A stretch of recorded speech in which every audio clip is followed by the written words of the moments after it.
This video shows you how to install an optional 250 sheet tray on your printer. Turn off the printer.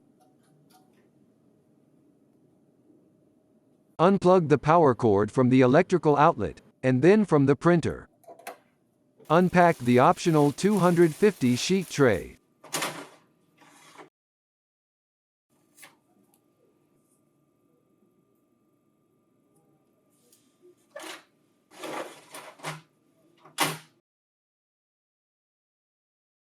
Align the printer with the tray, and then lower the printer into place.